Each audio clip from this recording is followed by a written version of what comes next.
Welcome to the current Photorec.tv studios.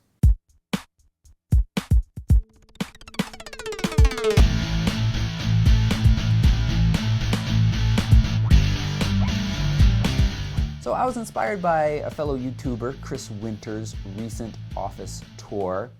If I had to sum up his office in one word, it would be clean with a capital C. It's amazingly neat and sharp looking, Chris. I'm impressed.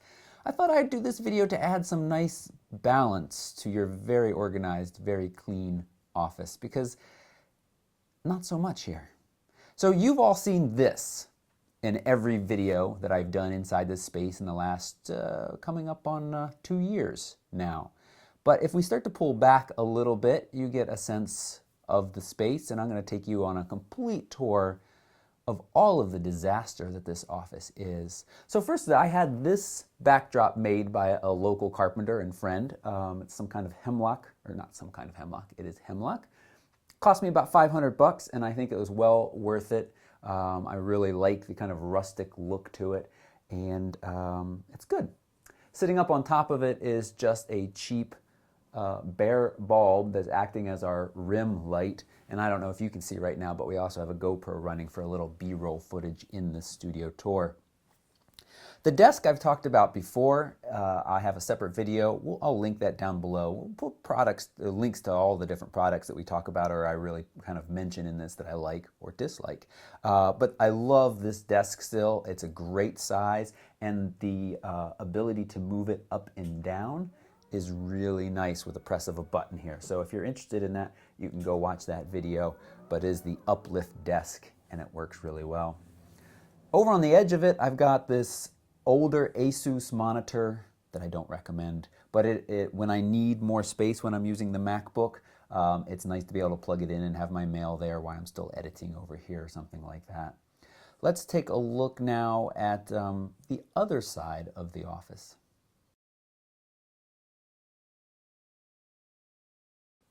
Probably the next piece of gear that we want to spend a little time talking about is my lighting setup. This is our main light source in here. A couple years ago I did a review or a video that showed what I used for cheap video lights. I'm using that same basic idea. We got 4 giant CF bulbs in there, and I don't love it. I love the light. We've upgraded our modifier to this nice Photo reflective dish with a diffuser here. That's all great, but it's really kind of shaky in there. I don't like to move it a whole lot, and the bulbs actually don't even fit that well, so I had to use extenders. I'll show you what I'd like to upgrade to if it provides enough light. I haven't finished testing yet in the near future. But from there, we're going to drop down and talk about this first little messy shelf. It's kind of some audio bits and some hard drives as well. So the first piece of gear I want to talk about on here is this Tascam. This is the DR60 Mark II. We use this for all of our live show mixing, and I've been really happy with its quality.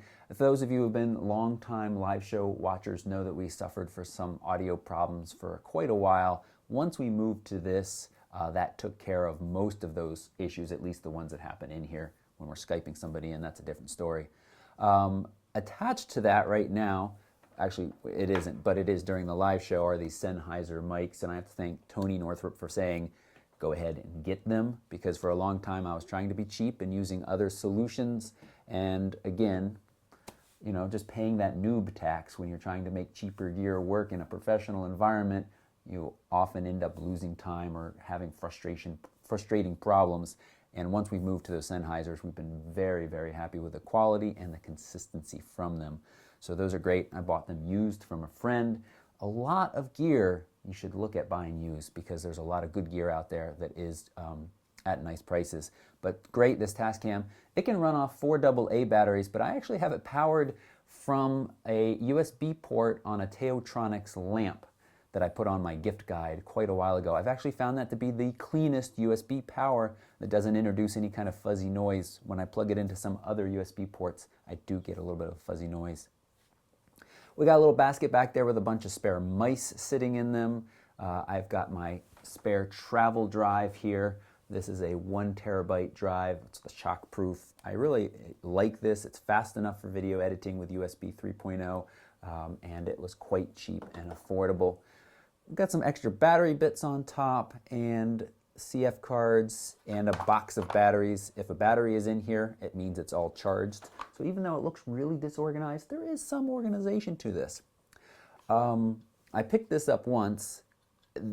In the field, this Saramonic little device seems to do just as good a job as the Tascam, and it's much smaller. I've only used it a couple of times. Levels seem a little bit lower. You really have to crank them up, but otherwise I've been pretty happy with the ability to mix in the field, 2 separate mics right into the GH4, which is what I've been primarily filming with for most of my video work lately. This little box here is filled with anything that might be screwed into the bottom of a camera. So I got an L bracket here for Arca Swiss style compatible plates. I've got a spider holster thing. I don't know exactly what you call this. I really do like the spider holsters for long-term wearing. They are most comfortable. And of course I have the tools that allow me to screw them in and out when I need to, including quarters. And if I want to mount a GoPro to a bike, I've got that too. I also have a nice wireless router on here. Again, for doing the live show, we try to be wired as much as possible, but there are some times where we have another extra machine, so having something that is going to work reliably is really helpful there. Down below that, I've got my 6 terabyte Lacy hard drive that is my working drive, and I'll show you what that's connected to in a minute via Thunderbolt. I've been very happy with this drive. It's worked very well and given me a lot of good space over the years. I've got some older drives that hold things in the past, and they have names, and I have that all written down to remember what year everything is. A box of pens and a ball of rubber bands. Rubber bands are super useful to have around, and I use them often. We've got a new battery charger here that is the IntelliCharger i4. I think I'm happy with it. I like that it gives me some indication of how much the batteries are charged, but it's fairly portable as well. And then down below that, we have a box of spare charging cables for things like charging the GoPro, charging Canon batteries, and a few other odds and ends in there. And then below that, more bits of power that are floating around, along with the ability as a little power strip for me to quickly plug in any different batteries that need charging. So I think that covers this table fairly well, and we can now move on to the computer that this is all attached to. So right about now, you might be thinking, well, that was kind of messy, but it wasn't too bad. You said you had some organization there. I'm not going to hold anything back. Just hang on. We're going to get to the really messy stuff in a minute that has some organization still to it, I try to claim. But let's now move to this. This is a late 2015 iMac, the 27-inch Retina 5K. It's got an i7, 4 gigahertz. I've got 32 gigabytes of RAM in it, and it is now where most of the editing happens. Prior to that, I did most of my editing. Well, I picked this up in early December, and it is now also the machine that Riley sits at and does the switching for the live show. And it's been working very well for us, and it is certainly faster than my late 2013, actually no, I think it's early 2013 MacBook that was on the table with me. That's where I do most of my editing prior, and it is where I still do most of my editing when I do the travel vlogs. So it works. It can even edit 4K just fine. It's got, I believe, 16 gigabytes of RAM in there and a decent graphics card, which really can help. But it is not as nice as sitting in front of this beauty. Now, one of the things is, you know, a lot of people have those nice wired keyboards and mice, or wireless, I should say. I went wired because it always works. I never have to think about finding batteries. I never have any little blips that I get when I use wireless at times. And so even though it's not as pretty, I really appreciate the fact that it just always works for me. Also sitting on this table is the Ultra Studio mini recorder from Blackmagic. This is what brings in the feed from the camera, either the GH4 or the Sony, into the Wirecast program that we use for the live show, and that does HDMI via Thunderbolt cable. Also sitting on here are some various other cords, like an AC power adapter for the Sony. We also have one that's down at my feet for the GH4, so it's really nice to be able to plug those directly into the wall and not worry about battery at all. And then, you know, I should sit this out someplace nice and neat because it's so beautiful. But this is an old Rolleiflex that is quite beautiful and in good shape that would make for a nice decoration somewhere. But right now it's just kind of sitting behind the computer as I figure out what's the best thing to do with it. And there's a lot of cords that run from the back of this computer down to the hard drive. We've got multiple USB, we've got Ethernet, Lightning. Pretty much all of the ports are full, I think. 4 USB, 1 Thunderbolt, and an Ethernet is back there as well. And then I've got a couple other cords laying on the counter. And then way over in the corner, just got one of these little charging bits. This is the RAV Power. Lets me charge up to 4 devices at a time. And I've got the iPad mini plugged into it right now. And I think that's the only thing. So it's not pretty, but it gives me everything I need at any moment. All right, so we're starting to get to the really good messy stuff. But before we do that, I want to give a shout out to the Benro. This is, I don't remember the exact tripod name. This is the S4 head, but it's their video tripod, and it is primarily what we use here in the office and also take out on the road at times. Been very happy with this. Build quality is great, and it's holding up very nicely. I've also got right here a Movo slider. And they sent this along. I haven't done a full review of it yet, but I've been pretty happy with it. The build quality is good, and it allows me to get some kind of those nicer dynamic shots. I've currently got a tripod plate for it to go on the video head right now, but of course you can sit it on a table and adjust the feet individually. So that's very nice. Maybe at some point I'll do a full review. I have that up until recently what has been my very favorite tripod, travel tripod, and it's a little Me Photo. It's missing its head right now. I'll show you where that is in a second. But it packs down so nice and small. But I've upgraded to the Me Photo Road Trip, which is a little bit bigger, the carbon fiber, so it gives me a little bit more height without a whole lot more weight gain, and I do like that. I've got this corner back here that, is kind of my tripod corner. One of the things sitting in it is another thing I've been sent that I've never talked about. It is the MagoPod, and it's one of those things where you kind of like do this crane, and there's a belt you can put on to get those higher angles. I've never used it.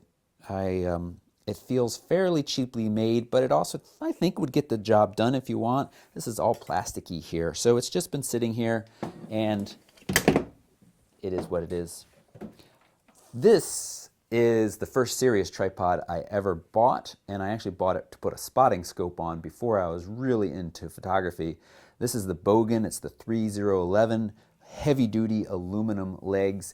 I bought this in 1997.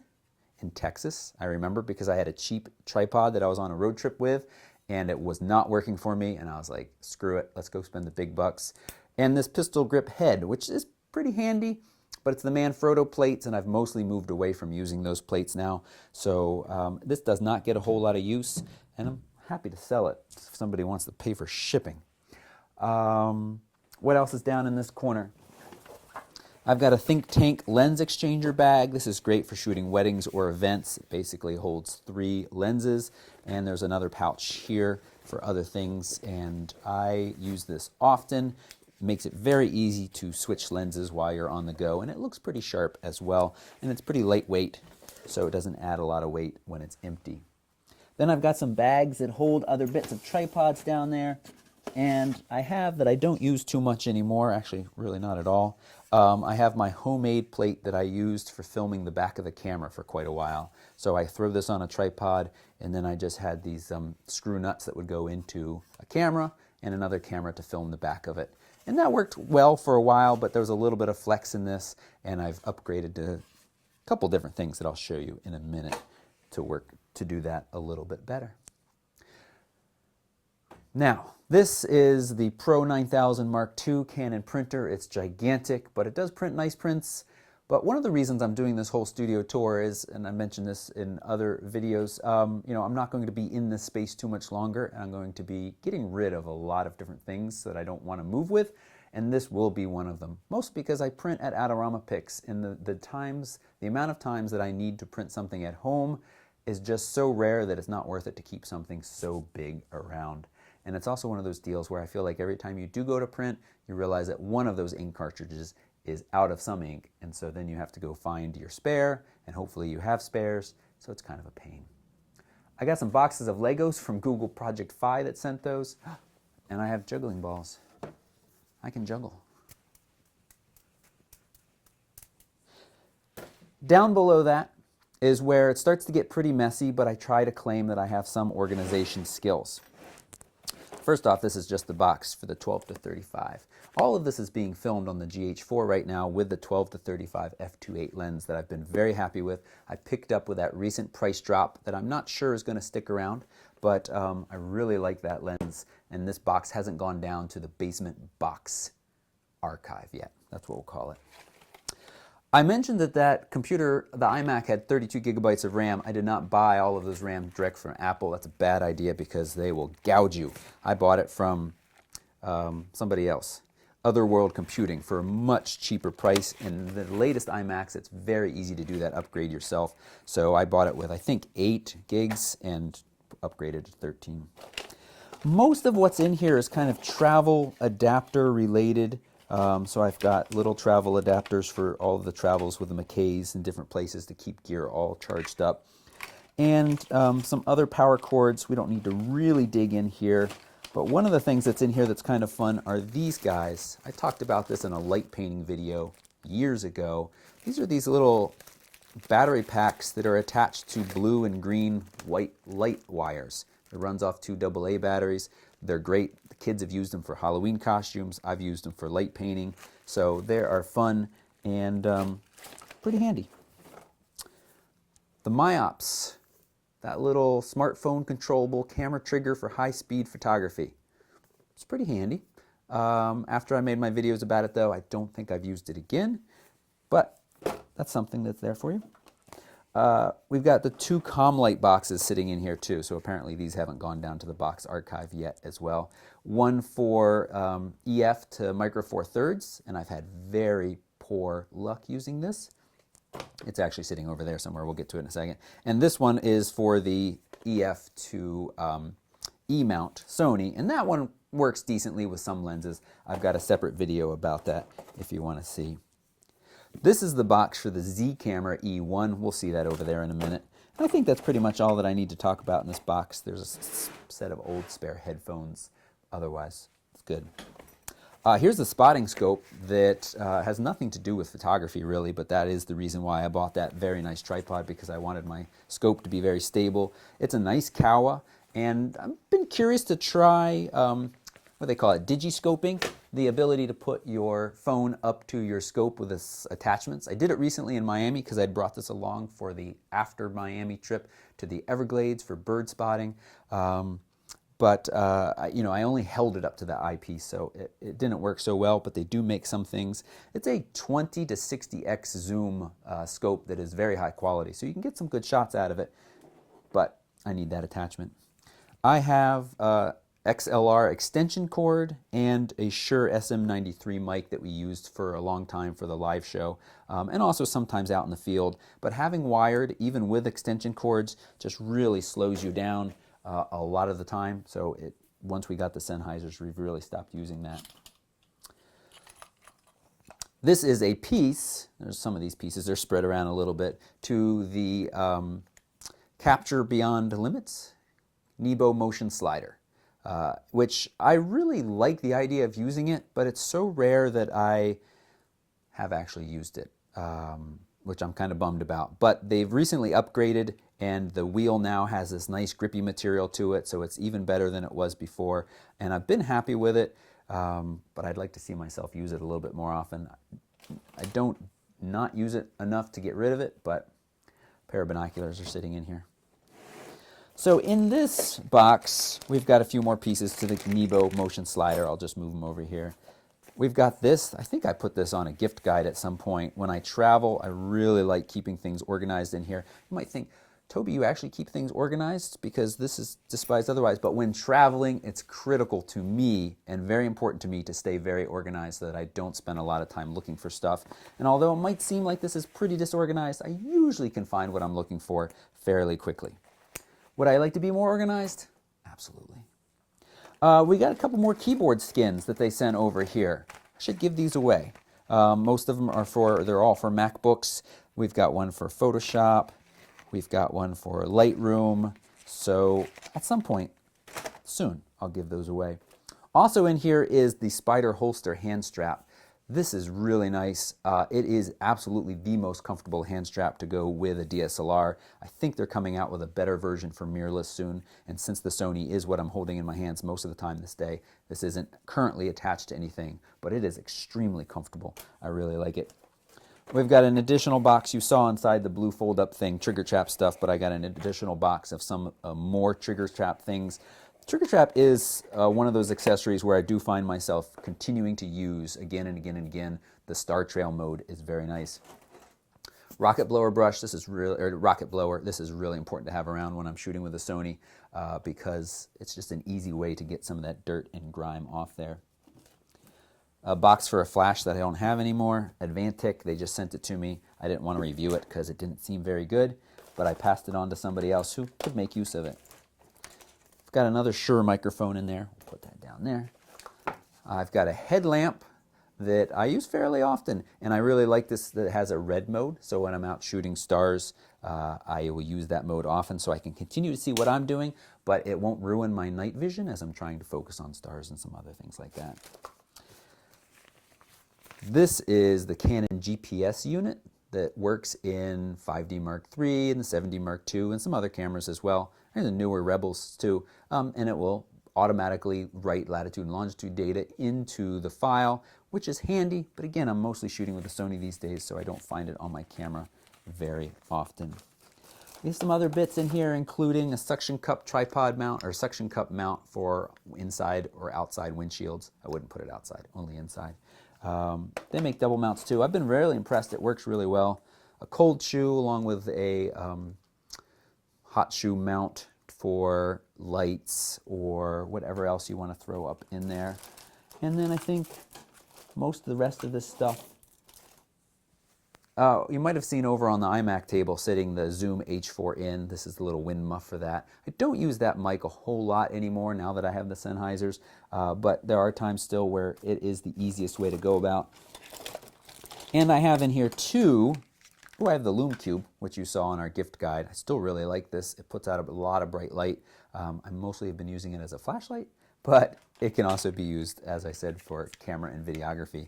I've got two of these intervalometers, one for 5D Mark III, one for your Rebel series, and I don't use these a ton because the trigger trap does just as nice a job, but there are times where I want to still be using my phone for something else, and bringing these along can be handy. I think that's all we can talk about right here. Now we can come down below and... All right, so this is my very organized bag section. I've got the nice Ona Brixton in here when I want to use that for going out. I still love this bag, and if I want to look stylish and have a useful bag with me, that's the bag I take. I've got this slightly older Think Tank backpack that I don't use. This is the Airport Antidote V2. I don't use this a whole lot anymore because I have other bags in this size range that I like better, but it's still a really nice bag. And then under it is a few backpacks and tripod and Black Rapid, but I'll pull out real quick the Spider holster and just give them a shout out again, because again, if you want to carry a camera for a long period of time for shooting an event or something like that, I really do like the Spider holster setup. And so that's all of that there. But then in this box in front of it, well, sitting on top is my teleprompter. Now I do use a teleprompter for some of my videos. The iPad mini sits right here, and I use Prompt Smart, which is an app that is pretty slick. It's $10, and it automatically scrolls as it listens to your voice. And most of the time it works really well. I bet we can find some outtakes for times that it doesn't. And stability for, shit, can't really read it, so I was trying to guess what it said. Happens from time to time, but overall it's good. Using the teleprompter allows me to keep some of the videos, not ones like this, very tight, very organized, and make sure I'm hitting the exact points that I want. Now that you know that, you probably can go back and watch a few videos and say, oh, he is reading off a teleprompter. But otherwise, I think most people can't tell. This is where GoPro bits go to die. I have an immense amount of different cases for GoPros in this bag. I currently own a GoPro Hero 3 black and a 4 black. I should just get rid of the 3, but nobody's really going to want it since it spent a few days underwater, and ever since then it hasn't been as happy. But also in here is things like a GoPro chest harness and a GoPro head mount, and some more cases, and then a bunch of just extra power cords that I don't really use a whole lot. And, oh, another spider holster hand strap. I should give one of those away too. Thumbs up if you want to actually have me get off my butt and give some of this stuff away. And also the Gary Fong puffer. Why do I have this? I think at some point I bought it to make sure, to prove to people that it really doesn't make a difference. Then I never got rid of it and never used it again, and it's just been moved around from box to box to box to box. So it's not something that I think anybody should buy. Is this stuff in the shot here, Riley? Okay. So this is a new piece of gear that was sent to me by Benro recently, and it is this whole kind of Benro Go system. And I'm really intrigued by the idea, as I'm thinking about traveling lighter, traveling more, of having more of a workspace that will work for me and what I'm doing. So this has got a laptop mount on top of this nice carbon fiber tripod, and next to that is this whole other arm that you can then put a camera on top as well. I've just started playing with it. I'll be honest, when it arrived, trying to figure out which direction I wanted to lean or to attach everything was really complicated, even after watching their video. But I think I've got it down now, and I'm pretty happy with this setup. Now I just need to go out and actually use it. It also looks like it will be nice for doing more of the filming of the back of the camera, which I'm excited about, because you saw that I used to have that piece of wood that I used, and then I moved up to this Vanguard multi-mount, which this part goes on a tripod, and then you have these parts here that you can put a camera on. I hate this thing. This material here is so slick that it is very difficult to get these cranked down enough that the camera isn't sliding around to left or right while you're trying to do that. I've never been able to get it to where I'm happy with it, and I hope to get rid of it very soon because it just hasn't worked that well for me, and it's been frustrating. I think that's all in this area. We'll move over to the second part of the shelf system now. All right, so this is where it might get a little bit more exciting. This is what I consider my camera and lens shelf. I don't own, actually I own everything on here except for the Sigma 150 to 600 with a teleconverter right now. That's on loan to me from Sigma, and it is also what Becky just won from that Safari giveaway. So I'm gonna move that to the side so because it's kind of big and out of the way. But now all the rest of the stuff is mostly lenses and cameras. I'll start with this ancient EOS 1N. I never actually shot with this. I rescued this from a friend's throwaway pile because I thought it would be fun to have around as decoration and or to use as a prop in some videos. Never have, and so it's just sat here. It's gigantic. It takes gigantic batteries, and it uses those weird old cards, so it's not something that I'm going to be shooting with anytime soon, but it is still that Canon EF mount.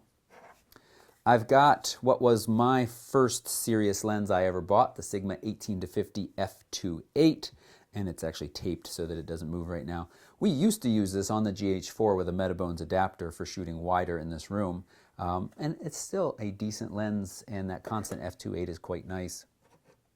I've got a 50 f1.4 sitting back there that I probably should just get rid of. And then, actually, I think this lens, this Tamron, was on the EOS when I picked it up. It is the Tamron 28-80. It is a pretty crappy lens, but for some reason, I've kept it around. I have hard trouble giving away things like that. There's a bunch of lens hoods here, lots of different lens hoods. That's not very exciting. Let's put those to the side. I've got the newest 50-1.8 STM. So that's around. I've got an Olympus 25mm f1.8 that I use on the GH4 from time to time. Put that right there. I've got the Nikon 40mm f2.8 lens, the micro or macro, as most people call it, which is quite a nice lens. I have the Canon 10-18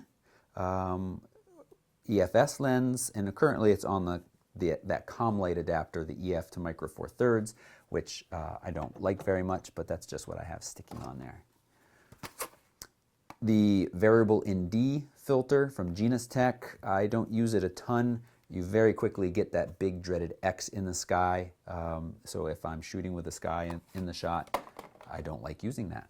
So I don't think I ever did a full review of it as well, but for shots that aren't in the sky, it's pretty handy to have, and it works well.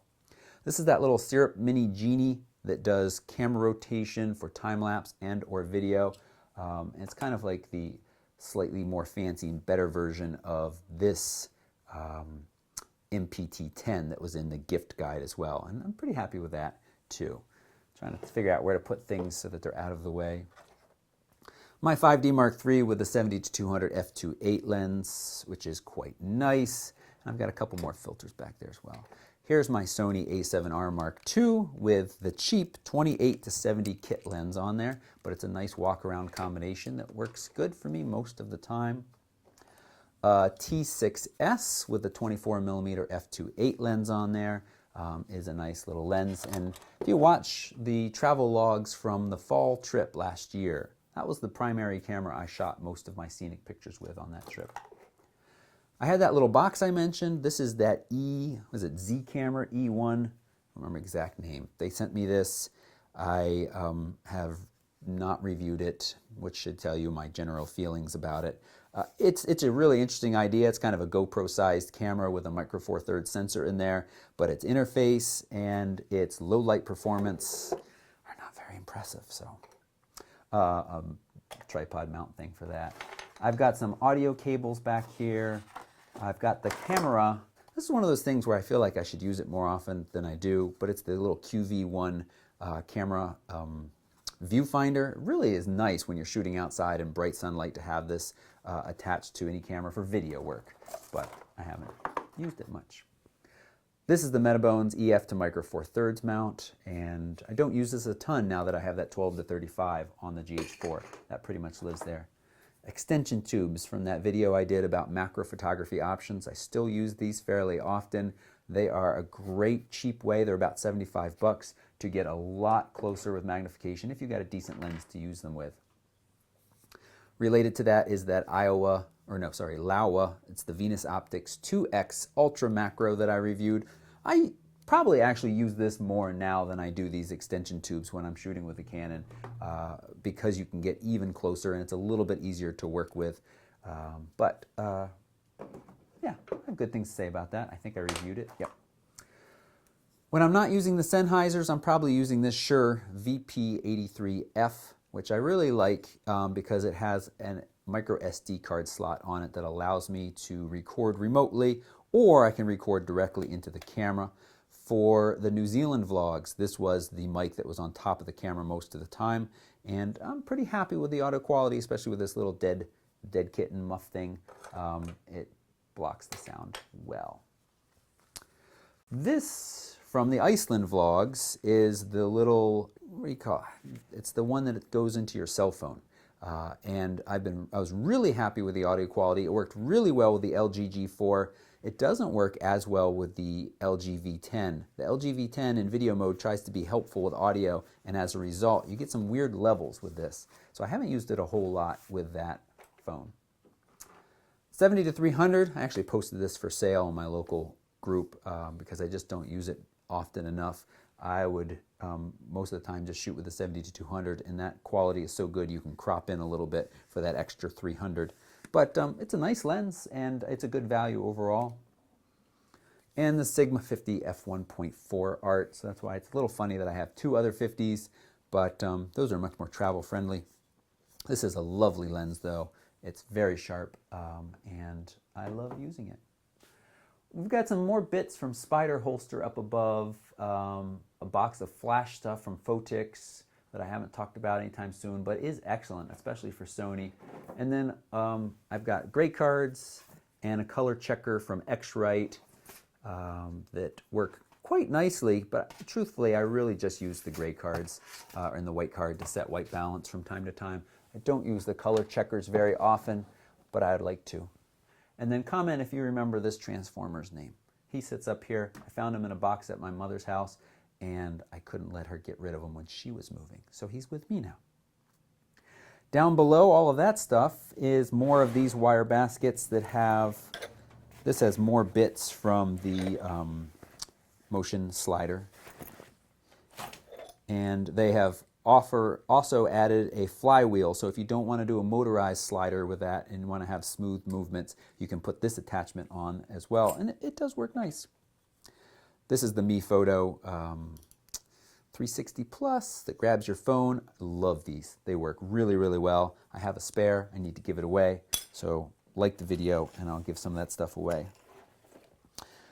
I have a Yongnuo 468-2 speed light that I've been happy with. It works. And let's see, a neutral density filter for when I'm outside shooting with the 12 to 35, and a circular polarizer also for that. You know, it's so nice working with Micro Four Thirds in some situations because everything is so much smaller and so easily portable.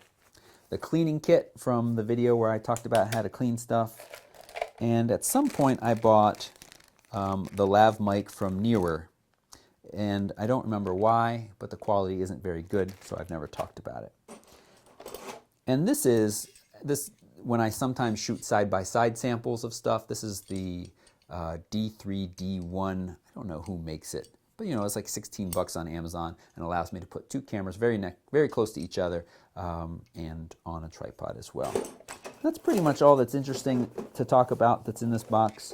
Oh wait, there's another flash.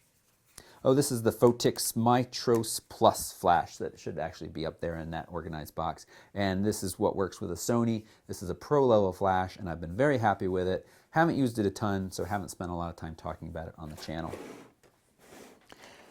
This box is a little bit more disorganized, I think. Maybe you felt like the other ones were more organized. This is another Gary Fong thing that, why do I still have it? I don't know. You put it on top of your flash. Some of you love this. You can argue with me that it makes a big difference. Anytime I talk about it and I'm dismissive of it, I get a lot of comments, but it doesn't work for me. A-clamps, those are quite handy at times for clamping up backdrops, things like that. And that's just junk, not worth talking about. This is the Yongnuo transmitter that is a clone of the Canon for controlling their 600 or the Canon 600 RTs, which I have the Yongnuo 600 sitting right there. So that's very nice to be able to do that wirelessly. And it works quite well, and of course it's much cheaper than Canon.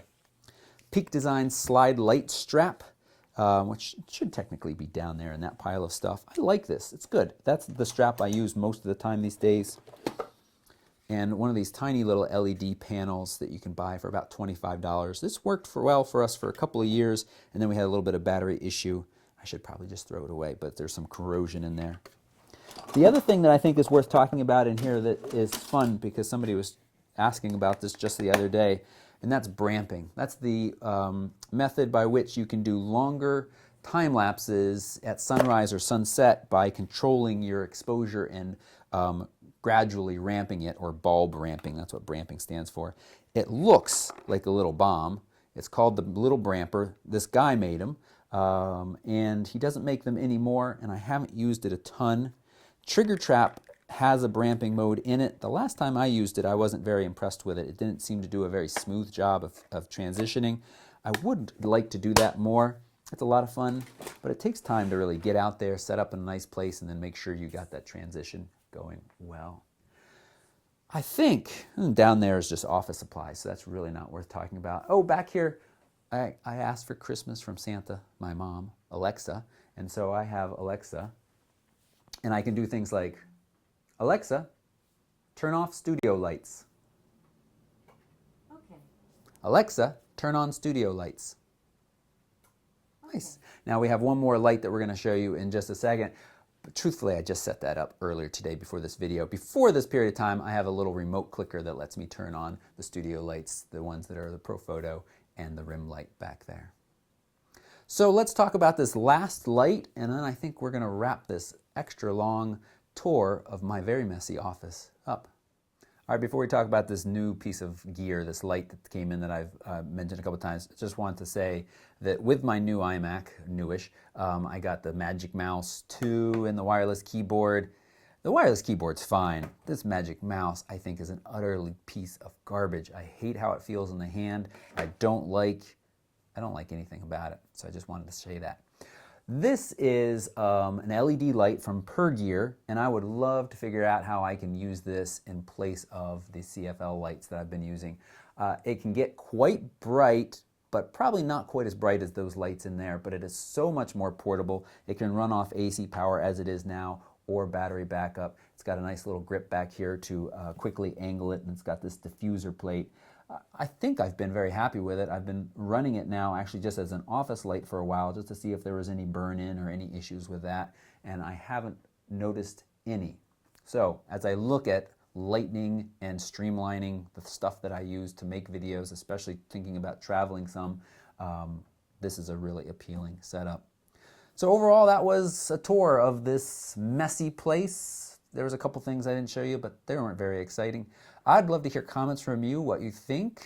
Could you work in an office that's messy? I mean, most of the time it's fairly organized. What piece of gear was most interesting to you?